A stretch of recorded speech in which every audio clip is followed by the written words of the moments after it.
तो हम लोग स्टार्ट करते हैं।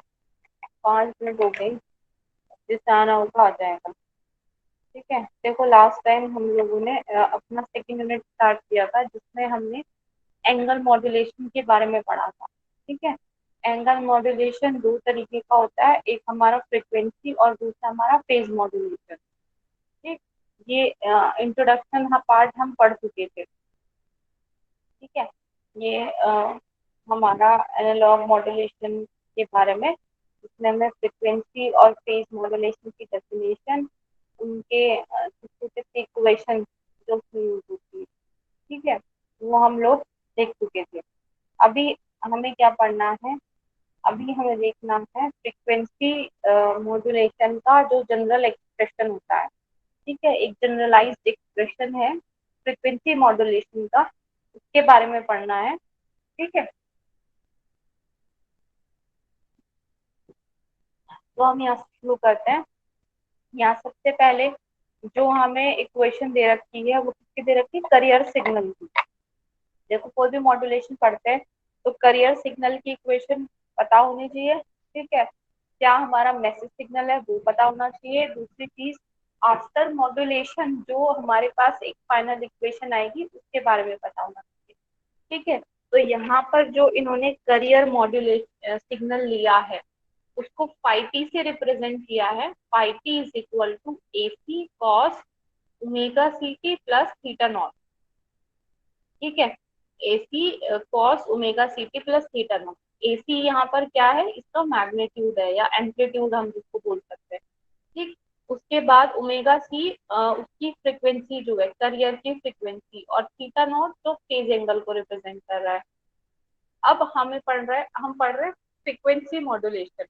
तो हमारा जो फोकस होगा वो ओमेगा सी पर होगा, क्योंकि फ्रिक्वेंसी मॉड्यूलेशन में ये ओमेगा सी की वैल्यू ही वेरी करती है। ठीक है, तो हम यहाँ फाई टी की बात करें, ये हो जाएगा ए सी कॉस, इसके बाद ये जो पूरा वैल्यू है इसको उन्होंने साई सिंबल लिया, उससे रिप्रेजेंट कर दिया साई टी। ठीक है, अब यहाँ पे उन्होंने बताया कि जो साई टी की वैल्यू है ये हमारी, ये जो हमने ऊपर वैल्यू के बराबर लिखा था वो चीज लिखी है। ये ओमेगा सी थी, ओमेगा सी को उन्होंने एक्सपेंड करके लिखा है 2 pi F C plus theta naught. अब यहाँ पर देखो क्या है, थीटा नॉट का ज्यादा कोई सिग्निफिकेंस होगा नहीं क्योंकि ये कांस्टेंट रहेगा। फ्रीक्वेंसी मॉड्यूलेशन में सिर्फ फ्रीक्वेंसी वैरी करेगी according to our message signal. ठीक है, तो यहाँ पर इसको इनसिग्निफिकेंट बनाने के लिए हम क्या करेंगे, इस पूरी इक्वेशन को डिफरेंशिएट करेंगे विद रिस्पेक्ट टू टाइम। तो जब हम डिफरेंशिएट करेंगे तो ये आ जाएगा D psi T divided by D T is equal to, ये हमारा जीरो हो जाएगा, कांस्टेंट है। ये वैल्यू हमारा आ जाएगी, ओमेगा सी बचेगा, सिर्फ टी यहाँ से हट जाएगा जब हम डिफरेंशिएशन लेंगे। ठीक है, ये बिफोर मॉड्यूलेशन फ्रीक्वेंसी है, और साई टी भी जो यहाँ पर है वो भी बिफोर मॉड्यूलेशन है। ठीक, अब हम बोल रहे हैं कि हमें एफएम सिग्नल का एक्सप्रेशन लिखना है। तो एफएम सिग्नल का जो एक्सप्रेशन होगा वो होगा phi FM is equal to A C cos psi I T.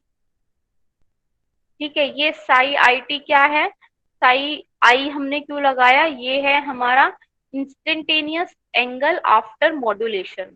ठीक है, आफ्टर मॉड्यूलेशन जो नया एंगल चेंज होके आया, वो नया एंगल क्यों चेंज होगा? क्योंकि यह फ्रीक्वेंसी में चेंज होगा। ठीक है, देखो एंगल जो था हमारा साई टी बिफोर मॉड्यूलेशन ये था, जिसमें हमारा omega C T plus theta not present था। थीटा नॉट तो कांस्टेंट है, बट ओमेगा सी तो वैरी करेगा।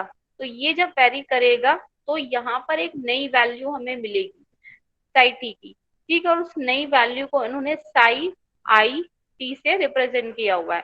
तो ये हमारी फर्स्ट इक्वेशन हो गई। अब इसके बाद हम चलेंगे नेक्स्ट। तो यहाँ पर ये जो इक्वेशन आई हमारी, इससे पहले जो इक्वेशन आई नीचे, इक्वेशन फर्स्ट, ये क्या है? आफ्टर मॉड्यूलेशन जो हमारी इक्वेशन हमें मिली। ठीक है, अब हमने क्या किया, यहाँ पर इसको भी इन्होंने साई आई टी की वैल्यू को, ये साई आई टी है, इसको इन्होंने डिफ्रेंशिएट किया है। जैसे यहाँ पे क्या किया, पहले इक्वेशन लिखी, फिर वहां से साई टी की वैल्यू लिखी, और फिर उसको डिफरेंशिएट किया। यहाँ पे भी इन्होंने पूरी इक्वेशन लिखी, यहाँ से साई आई टी की वैल्यू निकालेंगे, ठीक है, जो किसके बराबर होगी, हमारी नई फ्रीक्वेंसी के, क्योंकि चेंज होके ये फ्रीक्वेंसी कंपोनेंट चेंज हो जाएगा, ये कांस्टेंट है। तो जब हम इस साई आई टी की वैल्यू देखेंगे, उसको डिफरेंशिएट करेंगे, तो हमारे पास क्या बचेगा, हमारे पास क्या बचेगा, D psi I T D T is equal to omega I. पहले ओमेगा सी फ्रीक्वेंसी थी, अब आफ्टर मॉड्यूलेशन वो वैल्यू चेंज होके हो गई ओमेगा आई। ठीक है, साई आई टी की वैल्यू देखो ये हमारी, अब ये सिर्फ वैल्यू होती है। तो यहाँ पर हम लोग अगर ओमेगा आई की बात करें, ओमेगा आई हमारा क्या हो जाएगा, D by D T psi I T, यानी कि आफ्टर मॉड्यूलेशन जो फ्रीक्वेंसी हमें मिली वो क्या होगी, जो हमारा एंगल है उसका डिफरेंशिएशन। ठीक है, या फिर हम उस एंगल को अगर हमें निकालना है तो ये इधर जाके इंटीग्रेशन साइन में चेंज हो जाएगा, integration of omega I D T. ठीक है, तो यहाँ पर ये साई आई टी, ओमेगा आई की वैल्यू हमने यहाँ लिखी है। ओमेगा आई क्या है, जो नई फ्रीक्वेंसी है हमारी आफ्टर मॉड्यूलेशन। और नई फ्रीक्वेंसी हम कैसे लिखते हैं, पुरानी फ्रीक्वेंसी थी ओमेगा सी प्लस, जो हमारा चेंज हो रहा है सिग्नल के अंदर, और वो चेंज कैसे हो रहा है, मैसेज सिग्नल की मल्टीप्लाई हो रही है के एफ के साथ। ठीक है, तो यहाँ पर ये जो चेंज आया प्लस ओल्ड वैल्यू, इससे हमें नई वैल्यू मिलेगी। तो हमने पूरा फॉर्मूला एक्सप्लेन करके लिखा है इंटू डी। अब आगे हम इसको जब सॉल्व करेंगे तो यहाँ पर सिंपल ओमेगा सी टी, तो ये हो गया, फिर प्लस के एफ कॉन्स्टेंट बाहर आ गया, इंटीग्रेशन लगा दिया हमने एफ टी डी टी पर। तो ये एक इक्वेशन बनी। अब इस इक्वेशन को हम पहली वाली इक्वेशन में पुट करेंगे। तो पहली वाली इक्वेशन क्या थी, पहली वाली इक्वेशन थी ये किसकी इक्वेशन है, एफएम सिग्नल का एक्सप्रेशन है ये। ठीक, तो यहाँ पर जब हम इसमें इसकी वैल्यू रखेंगे, एसी कॉस तो बाहर आएगा, अंदर आएगा omega C T plus K F integration of F T D T. ये हमारा एक फाइनल एक्सप्रेशन बना इसका फ्रीक्वेंसी मॉड्यूलेशन का। ठीक है, ये चीजें क्लियर रखनी है, कंफ्यूजन कहीं भी हुआ आगे कंफ्यूजन आएगा आफ्टर इक्वेशन में। ठीक है, तो यहाँ पर जो हमारे पास एक्सप्रेशन आया फ्रीक्वेंसी मॉड्यूलेशन का, वो हमारा हो जाएगा A C cos omega C T plus K F integration of F T D T. ठीक है, ये फाइनल आ गया। अब हम बात करें कि जो फेज मॉड्यूलेशन है या जो हमारा फ्रीक्वेंसी मॉड्यूलेशन है, उन दोनों में क्या डिफरेंस है, क्या रिलेशनशिप है। ठीक है, फेज मॉड्यूलेशन और फ्रीक्वेंसी मॉड्यूलेशन में क्या रिलेशनशिप है, वो चीज देखनी है। तो यहाँ पर पीएम और एफएम किस रिस्पेक्ट में सेम है, कि जो दोनों का नेट इफेक्ट है, दोनों में जो वेरिएशन हो रहा है अकॉर्डिंग टू मॉड्यूलेशन प्रोसेस, उसकी वजह से टोटल फेज एंगल चेंज होता है। ठीक है, टोटल फेज एंगल चेंज होगा। तो यहाँ हम बात करें अगर फेज मॉड्यूलेशन की, तो यहाँ पर फेज एंगल लीनियरली वैरी करेगा एफटी के साथ, लेकिन एफएम में फेज एंगल जो है वो लीनियरली वैरी करेगा with the integral of FT. ठीक है, इंटीग्रेशन ऑफ एफटी के, ये हमने कैसे देखा, देखो यहाँ पर जो एफएम का एक्सप्रेशन है, एफएम का एक्सप्रेशन किसके अकॉर्डिंग वेरी करेगा, देखो ये तो हमारा करियर सिग्नल है ही। ठीक है, यहाँ पर इंटीग्रल वैल्यू आ रखी है, इंटीग्रेशन का सिंबल है मैसेज सिग्नल के सामने, तो इसीलिए इन्होंने यहाँ पर नेक्स्ट लाइन में ये चीज बोली है कि पीएम में जो फेज एंगल लीनियरली वेरी कर रहा है, सॉरी, और एफएम में वही phase angle integral value of F की वेरी कर रहा है। ठीक है, तो यहाँ पर ये डिफरेंस रहेगा पीएम और एफएम में, कि पीएम में सीधा सीधा एंगल मैसेज सिग्नल के लीनियरली वैरी करेगा, और एफएम में वही एंगल किस तरीके से वैरी करेगा, मैसेज सिग्नल के इंटीग्रल वैल्यू के। ठीक है, इंटीग्रल वैल्यू के, इस फॉर्मूले में इंटीग्रेशन का ये जो सिंबल आ गया है। ठीक है, तो यहाँ पर वेरिएशन जो होगा इस मैसेज सिग्नल की इंटीग्रल वैल्यू के होगा वेरिएशन। ठीक है, तो ये चीज यहाँ पर हमने मेंशन करी। अब हम ये भी कह सकते हैं कि हम एफएम सिग्नल को यूजिंग फेज मॉड्यूलेटर जनरेट करा सकते हैं, और ऐसे ही सिमिलर पीएम मॉड्यूलेटर को एफएम सिग्नल से सॉरी एफएम मॉड्यूलेटर से जनरेट करा सकते हैं। ठीक है, तो ये जनरेशन जो है वो कैसे होगा? जनरेशन में सिंपल है कि एक अभी ये देखो, ये तो पूरा फेज मॉड्यूलेटर। ठीक है, ये फेज मॉड्यूलेटर है। इसके इनपुट पर हम मैसेज सिग्नल देंगे, यहाँ से करियर सिग्नल देंगे। करियर जनरेटर लगाया हुआ है जिससे हमारा करियर सिग्नल जनरेट हो रहा है। ठीक है, एट जो भी हमें रिक्वायरमेंट है करियर सिग्नल की, इतनी फ्रिक्वेंसी का करियर सिग्नल हमें चाहिए, तो वो यहाँ करियर जनरेटर से जनरेट होगा, और उसको हम कहाँ अप्लाई करेंगे? फेज मॉड्यूलेटर के ऊपर। तो अगर हम देखें सिंपल पीएम सिग्नल कैसे जनरेट होगा? सिर्फ इतने पार्ट से। उसमें हम फेज मॉड्यूलेटर दे देंगे, करियर दे देंगे, यहाँ से मैसेज दे देंगे, तो हमें यहाँ फेज मॉड्यूलेटर सिग्नल मिल जाएगा। बट मैं कह रही हूँ कि हमें इस पूरे फेज मॉड्यूलेटर को चेंज कराना है और इसी से एफएम सिग्नल जनरेट कराना है। तो कैसे होगा एफएम सिग्नल जनरेट? यहाँ पर एफएम सिग्नल जनरेट कराने का एक ही तरीका है, क्योंकि एफएम सिग्नल में क्या होता है कि जो मैसेज सिग्नल है उसकी इंटीग्रल वैल्यू हम लोग यूज करते हैं। ठीक है, तो मैसेज सिग्नल की इंटीग्रल वैल्यू कैसे आएगी? इंटीग्रेटर लगा देंगे, सिंपल है। तो यहाँ जो एफ टी था, अब वो यहाँ इंटीग्रल ऑफ एफ टी आ जाएगा। इसको जब हम फेज मॉड्यूलेटर पर अप्लाई करेंगे, इधर से तो क्लियर आ ही रहा है, जब हम इसको यहाँ अप्लाई करेंगे तो हमें आउटपुट पर एक एफएम सिग्नल मिलेगा। ठीक है, तो ये एग्जाम में आता है, एग्जाम में पूछ लेते हैं कि पीएम और एफएम के बीच क्या रिलेशनशिप है, और कैसे हम फेज मॉड्यूलेटर से एफएम सिग्नल जनरेट कराते हैं, और एफएम मॉड्यूलेटर से फेज सिग्नल कैसे जनरेट कराते हैं। ठीक है, ये एग्जाम में क्वेश्चन आता है। ये दोनों ब्लॉक डायग्राम पढ़ लेना जरूर से।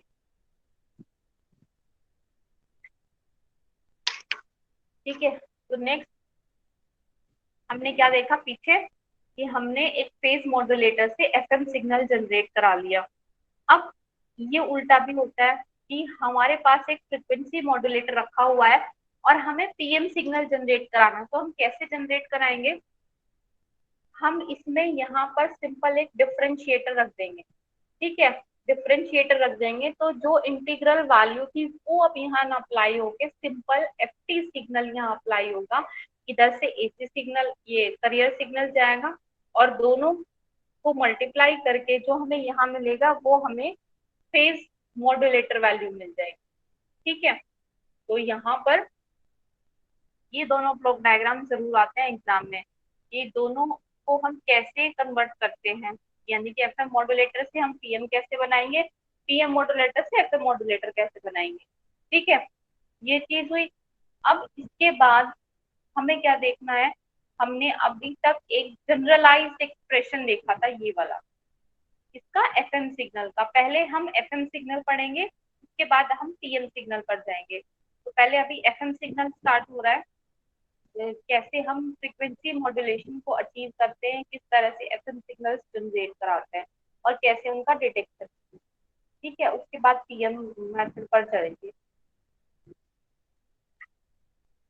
अब यहाँ पर ये हमने एक एक्सप्रेशन निकाल लिया था, यहाँ पर तुम लोग एक्सप्रेशन देखो तो five F M is equal to A C cos omega C T plus K F integration of F T D.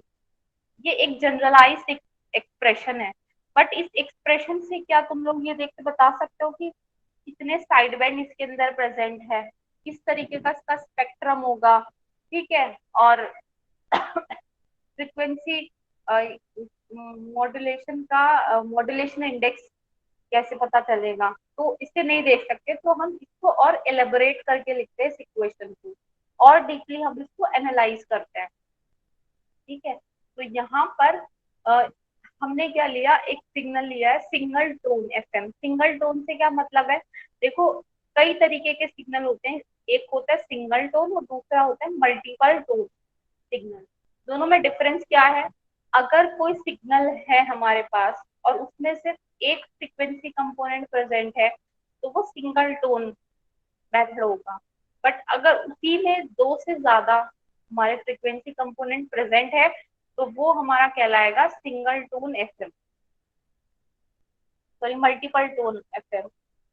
तो मल्टी टोन और सिंगल टोन में डिफरेंस यही है, अगर एक फ्रीक्वेंसी कंपोनेंट है, एक ही तरह की फ्रीक्वेंसी है किसी सिग्नल में तो वो सिंगल टोन आता है, अगर एक से ज्यादा फ्रीक्वेंसी कंपोनेंट है प्रेजेंट तो वो मल्टीपल टोन आता है। हमें जो सिलेबस में पढ़ना है वो सिंपल सिंगल टोन ही पढ़ना है। ऐसे ही फर्स्ट यूनिट में भी था, वहां पे भी हमें एक सिंगल फ्रीक्वेंसी का ही हमने कंपोनेंट पढ़ा था, यहाँ भी हम सिंगल फ्रीक्वेंसी का ही पढ़ेंगे, क्योंकि मल्टी टोन जो है वो थोड़ा कॉम्प्लिकेटेड हो जाएगा, बहुत लेंदी हो जाएगा। ठीक है, वैसे सिलेबस इतना लेंदी है इसका, ये कभी नहीं आता एग्जाम में। सिंगल टोन के क्वेश्चन आते हैं, मल्टीपल टोन के कभी नहीं आते। तुम लोग पिछले 10 सालों के पेपर उठा के देख लेना। ठीक है, तो यहाँ पर हम बात करें सिंगल टोन एफएम की। इसमें हमने क्या किया, सबसे पहले अज्यूम किया हमने हमारा मैसेज सिग्नल, जो हमारा इंफॉर्मेशन सिग्नल है, ठीक है, एफ टी, उसकी वैल्यू किसके बराबर होगी, A M cos omega M T के। ठीक है, ए एम क्या है, उसका एम्पलीट्यूड, ओमेगा एम क्या है, उसकी फ्रीक्वेंसी। ठीक है, अब हम क्या करेंगे, यहाँ पर जो इक्वेशन हम पहले निकाल चुके हैं, कौन सी इक्वेशन पहले निकाली हमने, ये फाई एफ एम की। ठीक है, वहां इक्वेशन क्या लिखी थी, A C cos omega C T plus K F integration of F T, यहाँ एफ टी था। अब क्योंकि हमें एफ टी की वैल्यू पता है तो एफ टी की वैल्यू यहाँ उठा के एज इट इज रख दी। ठीक है, अब जब हम इसको सॉल्व करेंगे, तो यहाँ वैल्यू हो जाएगी phi F M is equal to A C cos omega C T plus ये आ जाएगा के एफ, ये as it is A M.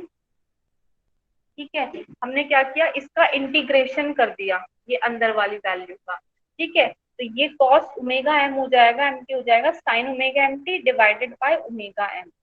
ठीक है, के एफ और ए एम जो कांस्टेंट है ये हमने एक साथ लिख लिए। अब यहाँ पर जो हमारी ये वैल्यू है के एफ ए एम और ओमेगा एम, ठीक है, ये हमारा क्या है, ओमेगा एम तो ओरिजिनल फ्रिक्वेंसी है। अब ये वाला क्या है, के एफ और ए एम, ये हमारा चेंज इन फ्रिक्वेंसी है, इस फ्रिक्वेंसी में कितना चेंज आया है। ठीक, तो यहाँ पर ये डेल्टा ओमेगा से इसको हमने मेंशन किया, और इनका जो रेशो है वो हमारा बीटा से रिप्रेजेंट होता है, और बीटा होता है हमारा मॉड्यूलेशन इंडेक्स। ठीक है, modulation index of FM. Modulation index क्या होता है, क्या चीज शो करता है मॉड्यूलेशन इंडेक्स, वो बताना पसंद करेगा।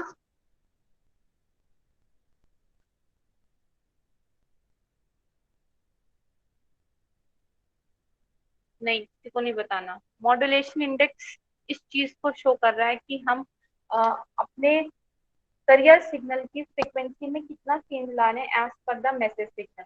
अगर वो चेंज 100% हो रहा है मैसेज सिग्नल के हिसाब से, तो उसको हम बोलते हैं कि जो चेंज हुआ वो 100% मॉड्यूलेशन हो गया। ठीक है, 100% मॉड्यूलेशन, या कह सकते हैं मॉड्यूलेशन इंडेक्स। इंडेक्स एक तरह से डेप्थ ऑफ मॉड्यूलेशन बताता है कि कितना मॉड्यूलेशन हुआ है करियर सिग्नल के अंदर, कितने चेंजेस आए हैं। ठीक है, अगर मैसेज सिग्नल जो हमने मिक्स किया अपने करियर के साथ और पूरी तरीके से वो मैसेज सिग्नल मिक्स नहीं हो पाया, पूरी तरह से इंफॉर्मेशन ट्रांसफर होके हमारे करियर पर नहीं आ पाई, ठीक है, 90% या 70% सिग्नल ही आया, तो हम बोलेंगे कि यहाँ जो मॉड्यूलेशन हुआ है वो सिर्फ 70% हुआ है। ठीक है, अगर पूरी की पूरी वैल्यू आ जाती है तो हम बोलते हैं 100% मॉड्यूलेशन हमारा अचीव हो गया है। तो मॉड्यूलेशन इंडेक्स उस चीज को शो करता है कि कितना डेप्थ ऑफ मॉड्यूलेशन वहां पर अचीव हुआ है। ठीक है, तो यहाँ पर ये जो रेशियो आया K F A M divided by omega M, ठीक है, इसको हम डेल्टा ओमेगा और ओमेगा एम भी लिख सकते हैं, वो बीटा के बराबर होता है, जो होता है modulation index of F M. लोगों को याद हो ए एम में तो इसका फॉर्मूला डिफरेंट है, यहाँ पर फॉर्मूला डिफरेंट है, इन पर बेस न्यूमेरिकल आते ही आते हैं। ठीक है, तो ये बीटा को इन्होंने यहाँ डिफाइन कर रखा है कि बीटा रेशियो है maximum frequency deviation divided by message signal frequency के। अब हम बात करें तो यहाँ पर ये इक्वेशन जो है, ये वाली इक्वेशन ये किस तरह से हो जाएगी, phi F M T A C cos omega C T plus, अब जो ये रेशो है ये वैल्यू किसके बराबर है, बीटा, तो हम यहाँ बीटा रख देंगे, ठीक है, इन किसकी जगह, तो यहाँ बीटा साइन ओमेगा टी आ जाएगा। देखो ये आया phi M T is equal to A C cos omega C T plus beta sine omega M T, ठीक है। ये इस तरीके से हमारा क्या आ गया, इक्वेशन आ गई किसकी, सिंगल टोन एफएम की।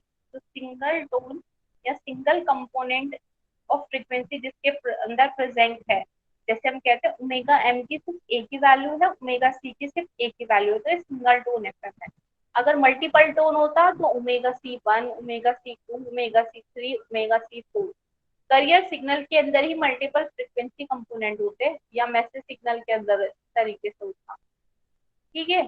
तो ये हमारा एक एक्सप्रेशन आ गया किसका, जो हम एफएम मेथड पढ़ रहे हैं उसका।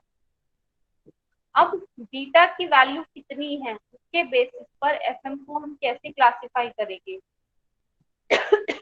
एफएम को कैसे क्लासिफाई करेंगे, दो तरीके का एफएम होगा। अगर बीटा की वैल्यू लेस देन 1 या इक्वल टू 1 है तो वो नैरो बैंड एफएम कहलाएगा, ठीक है। और यहाँ पर डब्ल्यू एफ एम में क्या आ जाएगा, अगर एम बीटा की वैल्यू ग्रेटर देन 1 है तो ये वाइड की बैंडविड्थ होगी, ठीक है, तब हम इसको वाइड बैंड फ्रीक्वेंसी मॉड्यूलेशन बोलेंगे, ठीक है। डब्ल्यू का मतलब है वाइड बैंड फ्रीक्वेंसी मॉड्यूलेशन, और यहाँ पर एन और बी का क्या मतलब है, नैरो बैंड फ्रीक्वेंसी मॉड्यूलेशन, ठीक है। दो तरीके की मॉड्यूलेशन प्रोसेस है। अब यहाँ सबसे पहला है हमारा narrow band FM. Narrow band जो एफएम सिग्नल है इसको हमें अब आगे देखना है फर्दर, इसको एनालाइज करना है, फिर वाइड बैंड को एनालाइज करना है, ठीक है। तो यहाँ पर जो नैरो बैंड एफएम सिग्नल है इसको जब हम देखेंगे तो यहाँ पर हमने क्या किया, सबसे पहले तो वही इक्वेशन उठाई है जो हमने लास्ट में ड्राइव करी है सिंगल टोन एफएम के लिए। कौन सी इक्वेशन, ये वाली इक्वेशन, ये वाली इक्वेशन एज इट इज उठा ली मैंने। तो ये इक्वेशन बन गई A C cos omega C T plus beta sine omega M, ठीक है। अब एक वैल्यू ये और इसको पूरे को एक वैल्यू माना है हमने, फॉर एग्जाम्पल 30 मान लिया, थीटा मान लिया, सॉरी, ठीक है। तो यहाँ पर यहाँ हम ट्रिग्नोमेट्रिक फॉर्मूला लगाएंगे कॉस ए प्लस बी का, ठीक है। तो यहाँ पर A C cos A dot cos B, B क्या है हमारा, ये वैल्यू, और ये थीटा के बराबर है, यहाँ पर minus sine omega C T, और ये आ जाएगा sine beta sine omega M T, यानी कि cos A cos B minus sine A sine B, इस तरीके से वैल्यूज आ जाएंगी, ठीक है। तो ये हमारा आगे इक्वेशन। अब इस इक्वेशन में ये जो इक्वेशन हमारी ऊपर आई एक्सपेंड करके जिसको हमने लिखा, उसके अंदर जो हमारा बीटा साइन ओमेगा टी का जो वैल्यू है वो बहुत ही कम होगी, बहुत ही कम है, ठीक है, या अप्रोक्सीमेटली 0 के बराबर है, जिसकी वजह से जो बीटा की वैल्यू है वो कम हो जाएगी, ठीक है। तो यहाँ पर नैरो बैंड एफएम के लिए हम बात करें तो बीटा की value less than equal to 1 है, ठीक है। और for small value of theta, जहाँ थीटा की वैल्यू बहुत स्मॉल है, कॉस थीटा हमारा 1 के बराबर हो जाएगा, कॉस थीटा हमारा 0 के बराबर हो जाएगा, तो ये थीटा के बराबर हो जाएगा, ठीक है, अप्रोक्सीमेटली। तो यहाँ पर ये जो वैल्यू हमने निकाली है इनको हमें उठा के रखना है इन्हीं इक्वेशन, ठीक है, इन्हीं इक्वेशन के अंदर रखना है। तो जब हम इन इक्वेशंस में ये वैल्यू रखेंगे, ठीक है, जैसे कॉस थीटा जहाँ भी है, ठीक है, कॉस थीटा जहाँ भी है ये कॉस थीटा ही हो जाएगा, जब हम इसको एक्सपेंड करेंगे तो इसकी वैल्यू 1 के अप्रॉक्स हो जाएगी, और कॉस थीटा की वैल्यू जो है वो थीटा के अप्रॉक्स हो जाएगी, ठीक है। तो हम यहाँ से वही वही वैल्यू पुट कर देंगे, तो ये जो इक्वेशन है वो हमारी मॉडिफाई होके ये इस तरीके की इक्वेशन आई, ठीक है। इस तरीके की इक्वेशन आई है। वो इक्वेशन हमारी, हम नैरो बैंड एफएम के लिए अगर बात करें तो ये हो जाएगी AC cos omega CT minus AC sin omega CT into beta sin omega T. ठीक है, ये इक्वेशन आ गई, AC की मल्टीप्लाई करके हमने अंदर। तो यहाँ पर जो नैरो बैंड एफएम का जो फाइनल इक्वेशन है वो हो जाएगी AC cos omega CT minus AC beta sin omega CT into sin omega m।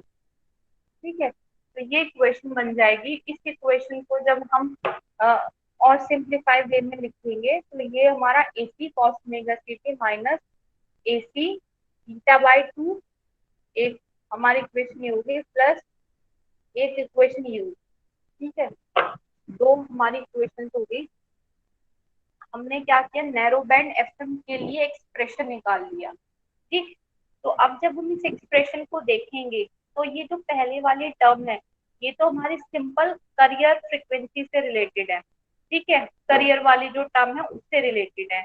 जब हम इसको देखेंगे, ये जो के अंदर जो टर्म्स है, एक ए और एक बी, तो यहाँ तुम लोग देखोगे एक हमारा अपर साइड बैंड की तरह दिखाई दे रहा है, यानी कि फ्रीक्वेंसी जिसमें एडिशन हो रहा है वो हमारा अपर साइड बैंड हो जाएगा, और जहाँ सब्ट्रैक्शन हो रहा है वो हमारा लोअर साइड बैंड हो जाएगा। ठीक है, तो इस इक्वेशन को जब तुम एम वाली इक्वेशन से कंपेयर करोगे जो हमने स्टैंडर्ड एम सिग्नल के लिए निकाली थी, जब उसे कंपेयर करोगे तो तुम देखोगे कि एम और नैरो बैंड एफएम बिल्कुल सिमिलर है। ठीक है, सिमिलर कैसे है, इसमें भी करियर प्रेजेंट है माइनस इसके अंदर भी हमारा एक साइड बैंड प्रेजेंट है और दूसरा साइड बैंड प्रेजेंट है। और एएम में भी यही था, करियर भी प्रेजेंट था और उसके बाद उसके अंदर लोअर साइड बैंड और अपर साइड बैंड प्रेजेंट थी। तो ये जब हम कंपैरिजन करते हैं तो हम ये पाते हैं कि दोनों का एक्सप्रेशन सेम है। ठीक है, बस जो लोअर साइड बैंड है उसमें 180 डिग्री का फेज शिफ्ट है। ठीक है, तो ये हो गया। अब इसके बाद तुम्हारा है इसमें spectrum, spectrum of am. Am का जब हमने स्पेक्ट्रम ड्रॉ किया था, फ्रीक्वेंसी स्पेक्ट्रम, तो वो हमारे किस तरीके का आया था, इस तरीके से। यहाँ पर दो कंपोनेंट थे, एक इधर एक इधर, दोनों क्या है, साइड बैंड के कंपोनेंट है। और मिडिल वाला क्या है हमारा, जो फ्रीक्वेंसी है ओमेगा सी, तो ये करियर को रिप्रेजेंट कर रहा है। जब इसकी बैंडविड्थ निकालेंगे एएम के केस में, ये एएम का स्पेक्ट्रम है तो ये 2 ओमेगा एम हो जाएगा। अब अगर हम नैरो बैंड एफएम की बात करें तो यहाँ पर क्या हो जाता है कि ये इक्वेशन है, इस इक्वेशन में ये तो हमारा सेम हो गया, जिसमें हमारी सेंटर फ्रीक्वेंसी है ओमेगा सी, और ये मैग्नीट्यूड है इसका AC/2। ये जो आया AC/2 आया है हमारा, वही चीज यहाँ शो कर रखी है। फिर इसके पास नेक्स्ट वाली वैल्यू है और इधर एक वैल्यू है। अब क्या है, एक वैल्यू तो पॉजिटिव में होगी यहाँ पर और एक हो जाएगी नेगेटिव में। ठीक है, पॉजिटिव और नेगेटिव में हो जाएगी, तो तुम देखोगे ये और ये ऑलमोस्ट सिमिलर है, बस थोड़ा सा डिफरेंस कहाँ है, इसके स्पेक्ट्रम में। ठीक है, ये वाला जो स्पेक्ट्रम है अपर साइड बैंड का, तो वो हमारा पॉजिटिव डायरेक्शन होगा, यहाँ रिवर्स डायरेक्शन होगा। बस डिफरेंस यही है, अदरवाइज बिल्कुल सेम है। ठीक है, हम यहाँ कंक्लूजन की बात करें तो जो हमने ये पूरा डेरिवेशन किया जो कंपैरिजन किया, उसका फाइनल कंक्लूजन क्या निकला, जो नैरो बैंड एफएम है उसमें बहुत ज्यादा सिमिलैरिटी है एएम के साथ। ठीक है, जो एएम सिग्नल है हमारा। ठीक, तो यहाँ पर सिमिलैरिटी सेम हो गई। दूसरी चीज, bandwidth and power requirement of NBA. तो जो यहाँ बैंडविड्थ है, स्पेक्ट्रम में हमने देखा दोनों की बैंडविड्थ सेम ही है, यहाँ पे 2 मेगा है, यहाँ भी 2 मेगा है, दोनों की बैंडविड्थ सिमिलर है, डिफरेंस नहीं है, और पावर कंजप्शन भी दोनों के अंदर होगा। ठीक है, थर्ड वाला क्या है, थर्ड जो पॉइंट है वो वही चीज है कि bandwidth and power requirement. But fourth point की बात करें, ठीक है, तो यहाँ पर वही चीज बता रहे हैं कि एएम की जो सिमिलैरिटी है, ठीक है, बहुत ज्यादा सिमिलैरिटी है दोनों के अंदर, तो इसीलिए ये जरा सा लीस्ट सिग्निफिकेंस पर रहता है, ठीक है, लीस्ट प्रैक्टिकल सिग्निफिकेंस पे रहता है, ठीक है, as compare to W wide band FM जो है हमारा फ्रिक्वेंसी मॉड्यूलेशन जो है, ठीक है, जो ज्यादातर यूज होता है हमारा दूसरे वाला यूज होगा। तो ये जो पूरा है हमारा इसकी इक्वेशंस आई एफएम की, ठीक है, एफएम के बारे में इनके बीच में रिलेशनशिप आया, यहाँ से हमने आज ये चीज पढ़ी। तो यहाँ पर जनरलाइज एक्सप्रेशन, एक्सप्रेशन बहुत क्लियर हो, ठीक है, उसके बाद जो डायग्राम्स है वो बहुत क्लीन होने चाहिए, ठीक है, भले ही जल्दी जल्दी में बनाओ पेंसिल से, लेकिन थोड़ा सही से बना देना जिससे समझ में आ जाए, ठीक है, ये हो गया। अब ये इक्वेशन भी समझ लेना, इजी है, ज्यादा डिफिकल्ट नहीं है,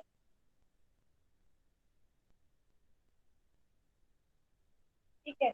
अब बाकी का हम पढ़ेंगे नेक्स्ट क्लास में, क्योंकि अभी हमें हमने नैरो बैंड एफएम की करी है, इक्वेशंस निकाली है, स्पेक्ट्रम ड्रॉ किया है। अभी वाइड बैंड एफएम के बारे में भी हम लोग देखेंगे, वो थोड़ा सा लेंदी है, ठीक है, उसको हम नेक्स्ट क्लास में देखेंगे। अभी क्विज पर आ जाओ तुम लोग।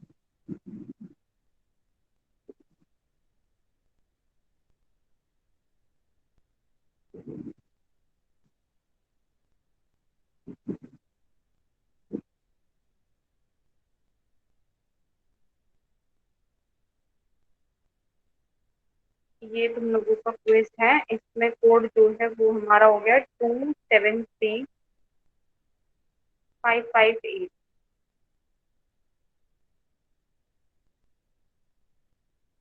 मैम 2 मिनट रुक के स्टार्ट करना मैम। क्या हुआ?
विकास कहाँ चले गए?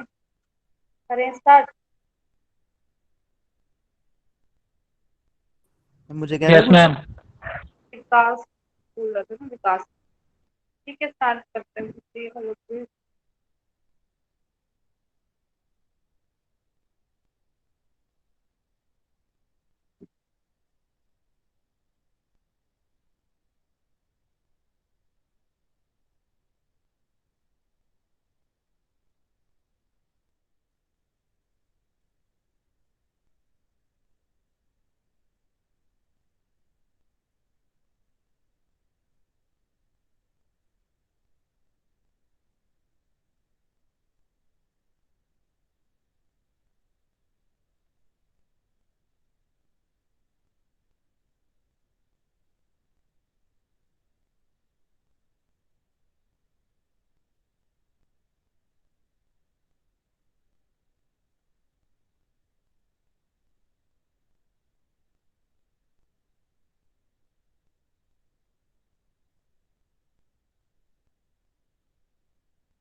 मैम जी ये चारों नहीं है ना? क्या बोल रहे हो? आवाज। जी 3 या 4 होनी है ना? हाँ जी, 4। Okay ma'am.